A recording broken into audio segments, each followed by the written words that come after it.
Bom, como sabem, eu venho das ciências, como já foi referido, venho das ciências da educação e entretanto, fui seguindo um percurso em torno, que trabalha mais em torno do cinema, das questões migratórias, da memória social, das questões do racismo, e tenho vindo a trabalhar, tenho tido a sorte de trabalhar com uma equipa profundamente interdisciplinar neste centro de investigação. E tive como orientadora a professora Rosa Cabecinhas, que tem vindo a trabalhar as representações sociais um, em diferentes contextos e em diferentes países de língua oficial portuguesa, e as representações sociais em particular da história e do passado colonial. Eu vou-vos falar, este projeto do Museu Virtual da Lusofonia surge. É um projeto já muito ambicionado, já há várias décadas, e surge no contexto da direção deste centro de investigação, na altura, por iniciativa do professor Moisés Lemos Martins, que é o diretor do museu. O professor Moisés, eu em 2016 comecei a trabalhar com ele neste centro de investigação e a desenvolver esta ideia do museu. Inicialmente era um projeto associado muito a uma plataforma de arquivo de um conjunto de manifestações culturais e artísticas dos países de língua oficial portuguesa e, entretanto, foi ganhando outro alento e outro investimento até por parte da universidade e hoje está na plataforma Google Arts and Culture. E, portanto, eu vou falar-vos um bocadinho de como é que surgiu. Deixa-me ver se eu consigo passar aqui. E antes de entrar naquilo que é o projeto, que é o museu, eu gostaria só de assinalar que o olhar, qual é o olhar que tem sido, a partir do qual se fez e se tem vindo a desenvolver este projeto, e tem por base um trabalho extenso de uma rede de cooperação académica em ciências sociais, uma rede que se estende a vários países, que inicialmente, e no início dos anos 2000, foi muito, incluía em particular países e universidades portuguesas e brasileiras, e que hoje se estende a todos os países de língua oficial portuguesa, e em particular temos tido uma relação até proporcionada por projetos que temos vindo a desenvolver em parceria, uma relação muito próxima, quer com a academia e não só com artistas, com o meio cultural também moçambicano e angolano. Mas também temos membros desta rede, desta equipa de outros países de língua oficial portuguesa que têm vindo a colaborar e a contribuir para o museu.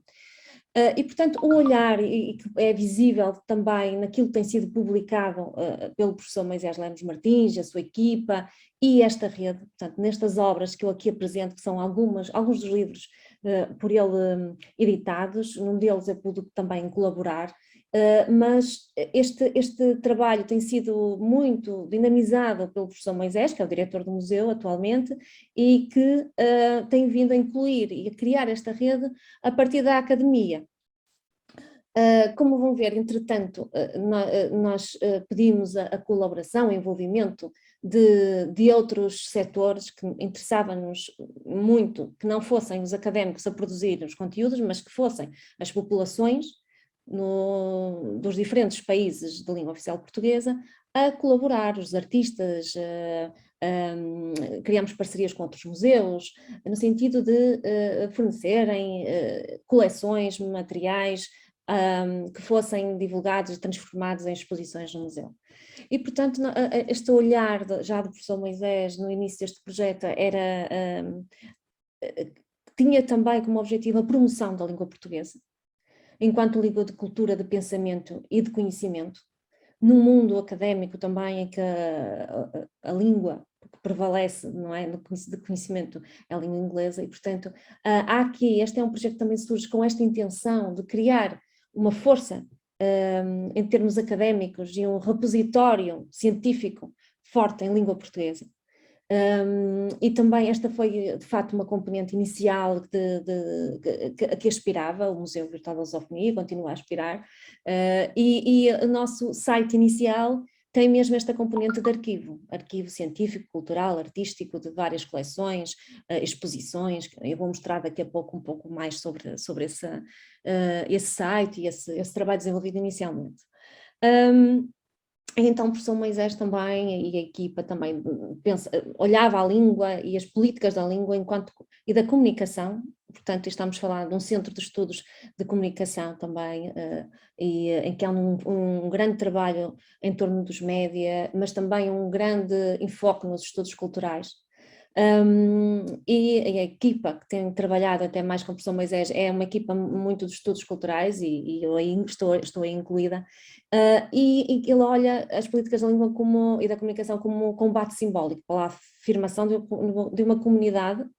de língua oficial portuguesa, oficial, nós sabemos depois acaba, as variações linguísticas são imensas, mas de uma língua oficial portuguesa, como um ponto de partida, mas que olha esta comunidade como uma comunidade plural e diversa, e portanto, e que se procura uma estrutura, este museu é uma estrutura que procura promover precisamente essa diversidade. Também partimos de um olhar dos estudos culturais e estudos culturais interdisciplinares, não é? Portanto, aqui há um foco muito grande. A equipa do museu é de áreas muito diversas, se forem verificar. Então temos pessoas das ciências sociais humanas, mas desde de antropólogos, sociólogos, pessoas linguistas, pessoas das ciências da comunicação, e procuramos. A ideia era que de fato houvesse um compromisso com a mudança social. E o que é que nos diz, esta é a perspectiva que nós utilizávamos na altura, é de que o que é que são os estudos culturais comprometidos. Estamos a falar de trabalho académico em cultura contemporânea, de uma perspectiva contra-hegemónica. E com uma abertura à produção e recepção cultural do cotidiano e seu impacto nas trajetórias da vida dos indivíduos. Portanto, este era o nosso olhar e o nosso ponto de partida para o trabalho que começámos a desenvolver em 2016 e que o professor Moisés já havia desenvolvido anteriormente nesta rede. Também a ideia as perspectivas sobre a memória cultural, a Leda e o Jan Assmann falam muito desta questão de que nós temos já relativamente a determinados momentos históricos e eventos, nós já não temos memória comunicativa, ou seja, nós não temos testemunhas de determinados momentos, por exemplo, quando pensamos na Primeira Guerra Mundial, não há hoje testemunhas vivas que nos possam falar deste momento histórico, mas há memória cultural, e essa memória cultural que vai prevalecendo, e a nossa ideia era, de facto, com esta plataforma, contribuirmos para o conhecimento mútuo também das diferentes expressões artísticas e culturais destes países, porque há um desconhecimento muito grande, quer relativamente à cultura, quer relativamente aos artistas, e nós queríamos de alguma forma preservar esse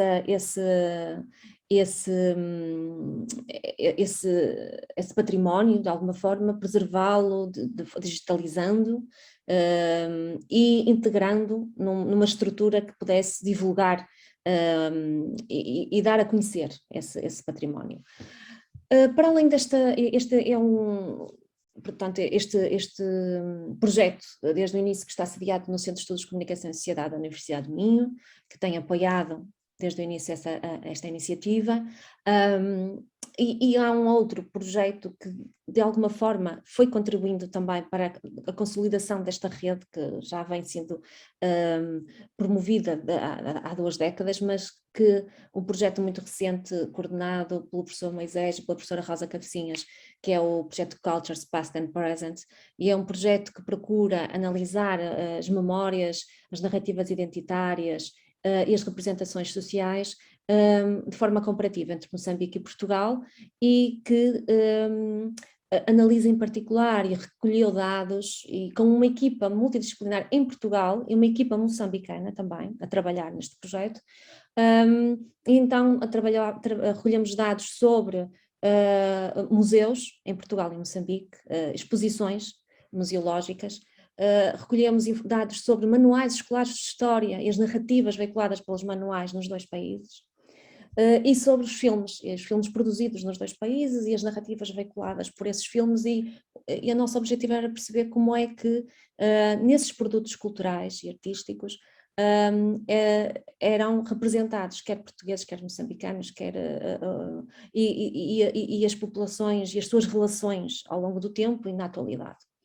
A ideia central deste projeto e daquilo que temos vindo a trabalhar é de que, de facto, os manuais escolares, o cinema, são meios de memória, meios de transmissão de um conjunto de perspectivas e de um conjunto de imagens sobre o passado, que podem influenciar as nossas representações atuais e as relações que estabelecemos com os outros grupos sociais. E, portanto, o nosso objetivo era perceber, de facto, como é que se dava que imagens de nós e do outro e das relações que se estabeleceram no passado colonial, marcado por dominação, por repressão, por violência, e na atualidade, de que forma que estas representações que foram construídas ao longo do tempo por vários meios contribuem para as relações interculturais hoje, positivas e muitas vezes para contextos de discriminação, de racismo e etc. E, portanto, este é um projeto que está a terminar agora e que, de alguma forma, veio consolidar esta equipa, envolver muitos colegas moçambicanos também na produção e em contributos para o Museu Virtual da Lusofonia. O Museu Virtual, então, engloba investigadores, artistas e académicos, representantes de instituições culturais, quer destes vários países, não é? Quer do Brasil, Moçambique, Angola. Este é o mundo, o chamado mundo de língua oficial portuguesa. Não temos elementos da Guiné Equatorial, mas temos de Cabo Verde, da Guiné-Bissau, Portugal, Macau, Timor-Leste envolvidos na equipa do museu. Portanto, é uma equipa muito alargada.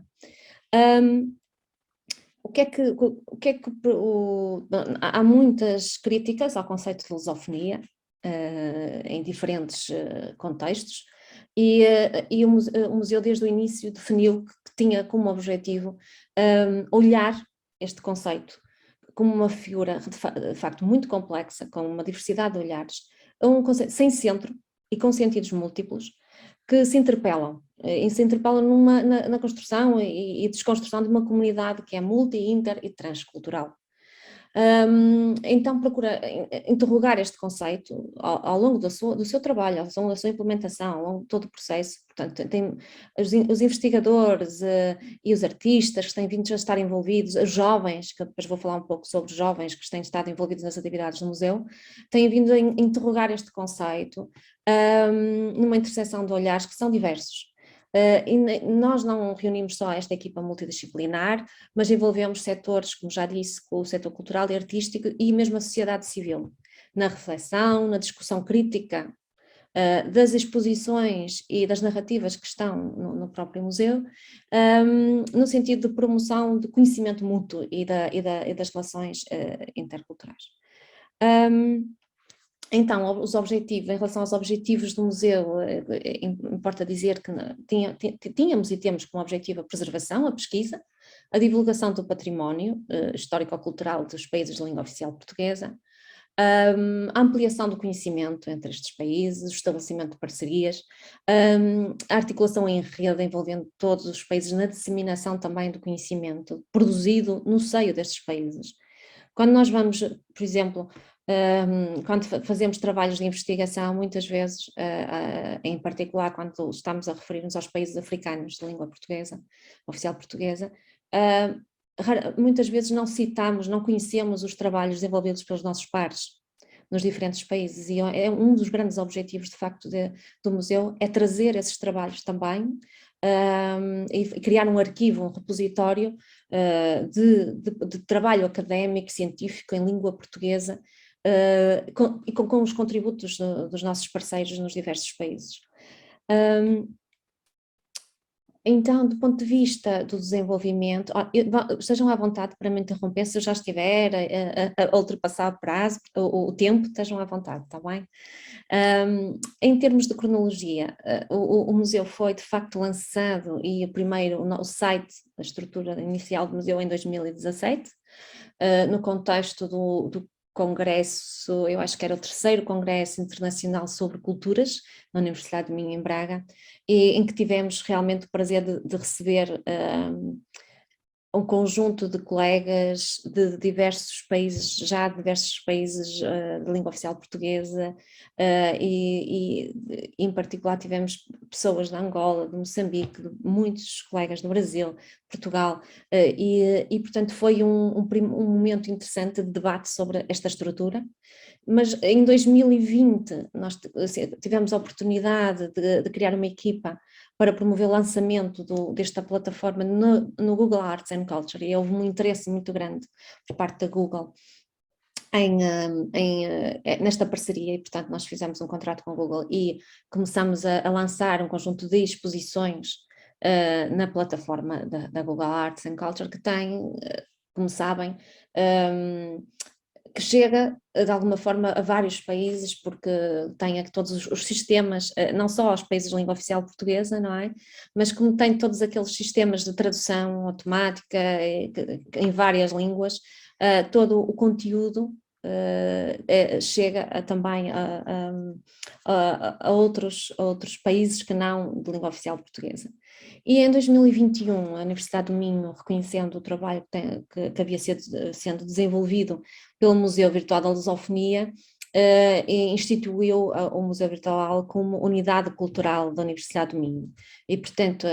o museu é, desde o ano passado, uma unidade cultural da Universidade e, portanto, com um regulamento próprio, com uma equipa que está a ser, neste momento, definida, uma equipa de trabalho. O que permite, de facto, uma maior, porque até ao momento era um trabalho do Centro de Estudos e agora é realmente uma estrutura com o apoio da Universidade. Esta é uma imagem do site, daquele site que foi inicialmente, que era a nossa plataforma, um espaço de arquivo do acervo, do site do Museu Virtual da Lusofonia, e portanto nós tínhamos quer a descrição do museu, dos seus objetivos, o nosso entendimento sobre o conceito de lusofonia, portanto procuramos deixar esse entendimento claro no próprio site. E depois tínhamos o acervo, e no acervo nós tínhamos quer coleções fotográficas, sugestões de filmes sobre estes temas, tínhamos e temos uma parte que é uma espécie de biblioteca, onde recolhemos um conjunto de textos, continuamos a recolher um conjunto de textos produzidos sobre os temas da memória, da memória cultural, dos produtos culturais e artísticos produzidos em língua oficial portuguesa, e portanto colocamos todos estes materiais aqui. Também temos programas de rádio que nos foram cedidos e outros materiais, músicas, e portanto fomos recolhendo este acervo, não é? Que inicialmente foi um trabalho que funcionou muito com os contactos que fomos estabelecendo, e à medida que a rede foi aumentando, temos tido contributos, em particular agora com a plataforma do Google Arts and Culture, contributos de artistas que se autopropõem e que nos enviam os materiais. Isso era ótimo, desde o início era o que nós queríamos, era que de facto não fosse um projeto que vivesse muito dos artistas, dos produtores culturais, e que partisse deles o envio das propostas, o envolvimento com o museu. E, portanto, para além disso, nós temos também aqui um conjunto, as redes que estabelecemos, um conjunto de projetos associados ao museu e a agenda, onde vamos colocando sempre aquelas atividades relacionadas também com os temas que o Centro de Investigação, mas não só, que nos vão surgindo pelos nossos parceiros, não é? Que nos vão surgindo enquanto eventos científicos e não só, há outro tipo de eventos culturais, artísticos, exposições nos vários países de língua oficial portuguesa. E depois temos um link direto para a plataforma Google Arts and Culture, onde podemos ver a maior parte das exposições que estão neste momento disponíveis. Esta é a plataforma do Google Arts and Culture, é uma imagem da plataforma, daqui a pouco vou mostrar uma ou duas exposições, se ainda tiver tempo, e queria mostrar, nós neste momento, nós temos uma pessoa, uma bolseira a trabalhar nesta plataforma e que já conseguiu, em termos de comunicação, desenvolver alguns aspectos importantes, e então estamos presentes nas redes sociais, quer no Facebook, no YouTube e no Instagram. Por exemplo, aqui estão a ver um excerto, o museu também faz entrevistas, a equipa do museu faz entrevistas, divulga livros produzidos em vários contextos, e aqui vemos, por exemplo, a entrevista, a apresentação do livro Abrir os Gomos do Tempo, Conversas sobre Cinema em Moçambique, que é um livro que foi lançado muito recentemente e que inclui um conjunto de entrevistas aos grandes nomes do cinema moçambicano. Ou seja, as pessoas que marcaram e que, quer no período pré, quer pós-revolução, quer pós-guerra de libertação, que marcaram a cena cinematográfica no país. E, portanto, alguns deles, entretanto, deixaram-nos, não é? Porque já têm alguma idade, e isto é mais uma forma também de promover a memória que fica e as micronarrativas sobre a história do próprio país. Para além disso, estamos mais recentemente no Instagram e temos vindo a publicar e a divulgar também as coleções, as iniciativas neste contexto, e há um aspecto que eu gostava de dizer, que é uma atividade que a mim, que para mim é bastante relevante, que é não só produzir e divulgar aquilo que tem, produzir não, mas divulgar e fazer a curadoria dos materiais das exposições que nos chegam, das coleções que nos chegam, mas também discutir estes materiais com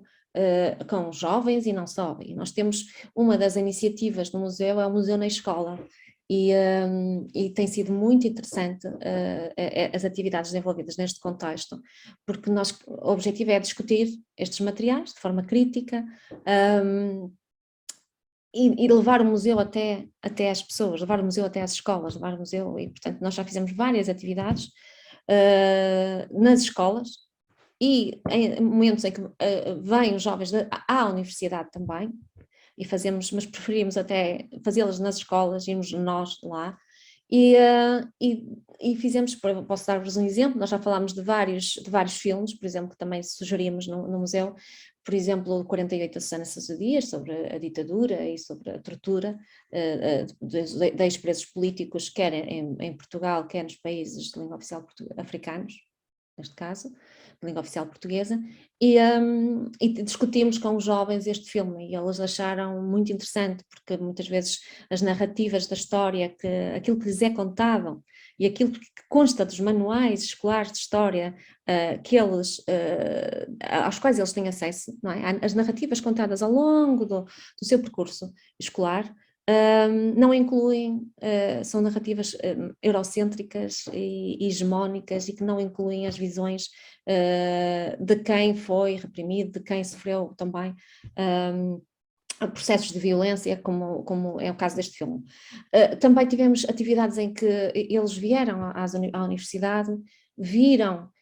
uns excertos do filme, por exemplo, neste caso Terra Sonâmbula, da Teresa Prata, e viram e leram o capítulo respectivo a esse excerto de Mia Couto, do livro, e depois deram continuidade à narrativa. E, portanto, eles em pequeno grupo, eles tiveram que, como sabem, este Terra Sonâmbula é sobre a guerra civil, não é? Em Moçambique, e eles deram continuidade a essa narrativa, e é interessante ver como os diferentes percursos, os diferentes olhares dos jovens criaram narrativas tão diversas. Portanto, este é um trabalho que temos vindo a desenvolver também com a escola e que nos interessa imenso, e por isso também toda a colaboração que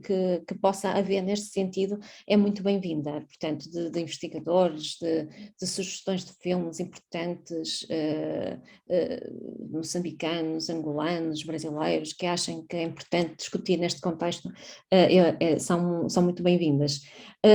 Nós também temos uma espécie de mapa interativo, onde temos as entidades culturais e as universidades envolvidas na rede. Isto que está no site, nós temos vários protocolos já estabelecidos, há muito ainda a fazer-se, não é? Nós não achamos que está tudo feito, era ótimo que assim fosse, mas de facto há um trabalho de continuidade e o museu não tem uma equipa assim tão grande que nos permita desenvolver mais do que aquilo que temos feito, mas esperamos poder fazê-lo em breve. Eu não sei quanto tempo tenho, só para saber assim se consigo mostrar os sites. Sim, ainda é possível usar 13 minutos. Ótimo, perfeito. Então eu vou só mostrar aqui uma... Este é conseguem ver, não conseguem? Ou tenho que... Conseguem ver o site? Como seus slides, eu acho. Ok, eu tenho que interromper e partilhar o site, Ok. se não tem erro, não é? Dê-me só um segundo. E vou voltar a compartilhar. Pronto. Portanto, este foi o site que nós construímos inicialmente, este site tem algumas fragilidades, não é? É um site inicial e, portanto, nós conseguíamos colocar aqui o nosso acervo. Nós temos uma biblioteca, uma filmoteca, uma fonoteca, uma galeria e também um espaço para glossários. Temos várias coleções, agora este site serve também de plataforma de divulgação das exposições que são lançadas no Google Arts and Culture, e aqui é de arquivo, não é? No fundo de arquivo também destes materiais, destas notícias. É um site que inicialmente que tem sempre as notícias que vamos desenvolvendo, as entrevistas que vamos fazendo. Também enviamos uma newsletter mensal, temos tido uma newsletter para manter contato com os nossos parceiros, e havia na altura, e continua a existir aqui neste site, uma sala de exposições em que temos várias exposições que podemos ver, mas esta sala, há aqui um conjunto de imagens de intervenções urbanas, e nesta sala nós podíamos ver as várias imagens, podemos abri-las, ver uma breve descrição, mas havia muito ainda a fazer-se e nós não conseguíamos na altura ir para além disto, e portanto daí a plataforma, a Google Arts and Culture, permitiu uma maior flexibilidade em termos de estrutura e daquilo que mostramos nas exposições. Portanto, nós depois, eu vou só mostrar como é que isto é a atividade do Museu na Escola. Então no acervo, na galeria, nós temos uma galeria e de vez em quando vamos buscar as coleções que lá estão para esta sala de exposição. Por exemplo, se formos a Artes e Artistas, temos, por exemplo, uma exposição sobre o bairro do aeroporto em Moçambique, com várias imagens recolhidas no bairro do aeroporto. Temos uma exposição que se chama Músicos de Moçambique, que são sobre os grandes artistas e bandas moçambicanos. Temos também uma coleção de fotografias, e aqui são várias que foram cedidas por artistas de vários países de língua oficial portuguesa. Também temos imagens sobre festas tradicionais portuguesas também, como é o caso da Bugiada e Mouriscada de Sobrado. Eu vou-vos mostrar daqui a pouco esta exposição na outra plataforma, mas esta plataforma, como veem, serve então enquanto arquivo de estruturação destes materiais. Nós temos vários projetos coletivos de pós-doutoramento, de ensino e formação associados ao museu, e temos depois também uma agenda onde divulgamos as atividades desenvolvidas com os parceiros, portanto, aquelas universidades, entidades, investigadores, artistas que queiram integrar esta rede, esta equipa, basta que nos contactem e depois passamos também a divulgar todas as iniciativas nas quais eles também estejam envolvidos. Pronto, então, no caso da plataforma Google Arts and Culture, nós temos aqui uma ligação para esta plataforma. Neste momento, desta plataforma fazem parte cerca de 49 exposições. Nós temos, claro, estamos a trabalhar aqui desde 2021, portanto ainda é muito recente, ainda há um trabalho longo pela frente, mas temos várias exposições e que as pessoas podem perfeitamente ir abrindo, consultando, e temos exposições não só, eu acho que aqui abaixo podemos ver, temos de Portugal, mas também várias do continente africano, dos vários países, sobre música, de Angola, portanto, dos vários países, temos muitas também do Brasil, tem vindo, eu acho que é esta é uma exposição que foi cedida pelo professor Paulo Munhoz, da Universidade Federal de Santa Maria,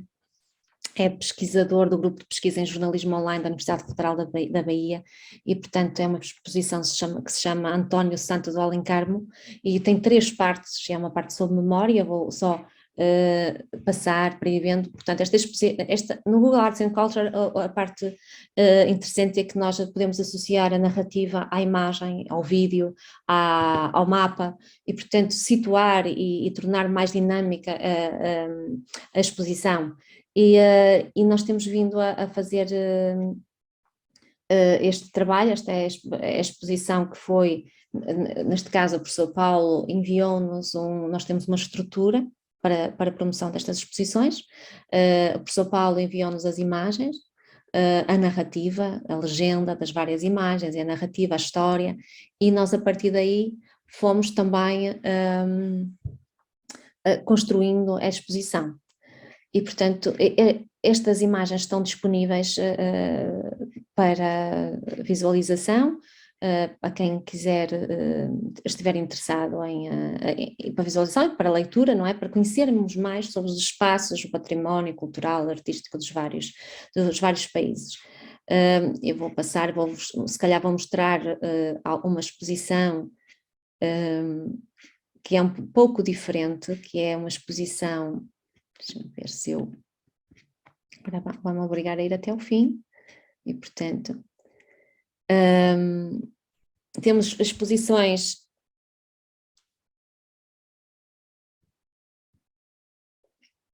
Ok, isto é um vídeo que resulta deste projeto, que também é possível integrar nas exposições desta plataforma. Estava a ver se vos mostrava uma exposição também, não era esta, queria mostrar-vos uma exposição sobre, não sei se conhecem a festa cultural, ou podemos ver, por exemplo, esta é uma exposição sobre João Timana, um artista plástico moçambicano. Ele forneceu estes materiais para a exposição, fizemos uma pesquisa também sobre o trabalho desenvolvido por ele, é muito jovem, mas tem tido uma grande repercussão na cena cultural moçambicana e fora do país, fora de Moçambique, e estes são alguns dos trabalhos do artista. Portanto, há aqui um conjunto de exposições que cruzam texto, cruzam vídeo, cruzam música. Esta aqui, Os Sons de Braga, é sobre um artesão bracarense que ainda vai fazendo alguns instrumentos tradicionais e que fala um pouco da sua memória, de como produz estes instrumentos. Depois temos outras... estava a ver se há aqui uma sobre Glauber Rocha e o trabalho do artista. Estava a ver se vos mostrava uma que não estou assim aqui a encontrar muito rapidamente, mas que se calhar, se tiverem alguma curiosidade em ver uma ou outra, também basta, vou mostrar um bocadinho sobre o bairro do Aeroporto. O bairro do Aeroporto é um bairro de artistas, e portanto em Moçambique é um bairro muito interessante, em todos os murais estão pintados, é o bairro de onde vem o Malangatana, e portanto há as casas, os espaços, são todos espaços de produção de arte, e é muito interessante. No percurso pelo bairro nós vemos várias produções artísticas, e trouxemos e tivemos a oportunidade de facto de as trazer para esta, e dar a conhecer, não é? E estes são os materiais com os quais o João Timano trabalha, não é? Portanto, fomos não fui eu, mas foi quer João Timano em parceria com outros colegas que forneceram esta coleção ao museu. E esta é uma entrevista do João Timano. Não vou mostrar porque depois poderão vê-la. Penso que o meu tempo já deve estar muito no fim e eu gostava só de dizer mais umas palavras, mas é importante dizer que, por exemplo, o facto de termos esta parceria com a Google Arts and Culture permite-nos integrar vídeos como este, que não são produzidos por nós, mas que estão disponíveis no YouTube, com o qual a Google tem parceria, e portanto nós podemos também mobilizar esses materiais para termos autorização para o fazer para estas exposições. Vou só interromper o compartilhamento e tentarmos voltar. Eu já não tenho a certeza, eu acho que também já estava a terminar. Exatamente, já estava a terminar a apresentação. Gostaria só de dizer que estejam à vontade para colocar questões sobre este projeto, sobre esta plataforma, quer sobre as suas dinâmicas, o trabalho que tem sido desenvolvido. Se tiverem alguma dúvida, há um longo debate que eu não trouxe aqui em torno da designação e do termo lusofonia. Há um longo debate que vai desde os equívocos lusocêntricos, que colocam, que é um completo equívoco que coloca Portugal no centro deste grupo, desta comunidade, e isso não nos interessa minimamente, e portanto colocamos logo de parte. O Mia Couto fala das lusoafonias, e portanto há uma crítica muito grande a esta perspectiva. Nós também já acabamos por nos colocar nesta posição de que é o debate sempre aberto e em torno do próprio conceito, de uma forma também interdisciplinar e flexível. Portanto, estejam à vontade, eu acho que não sei se temos tempo posso conversar e responder às questões que entenderem. Muito obrigada.